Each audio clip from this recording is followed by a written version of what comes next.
Fijn dat je allemaal weer kijkt. Nou, een knipbuisje van Vrijtske. Er is niks fijner als een keer goed lachen. Probeer je ook met ucht te doen. De ene vindt dit schoon, hoe de andere niet verlaten vindt.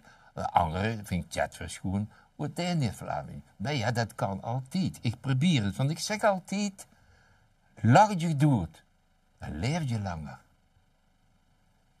Bierste, lol en leid. Vissen hebben ik heel veel lol. Het is soms om te kijken. Vooral als een school hieringen samen kuit zitje maken. Dat peert verlachen is normaal. Dat zijn dagelijkse zaken. Omdat ze zelf de hele dag peerdenmoppen maken. Een uitzondering, dat is de koe. Die zit dik met een kater. Want die maakt, in plaats van lol, iedere dag een flater.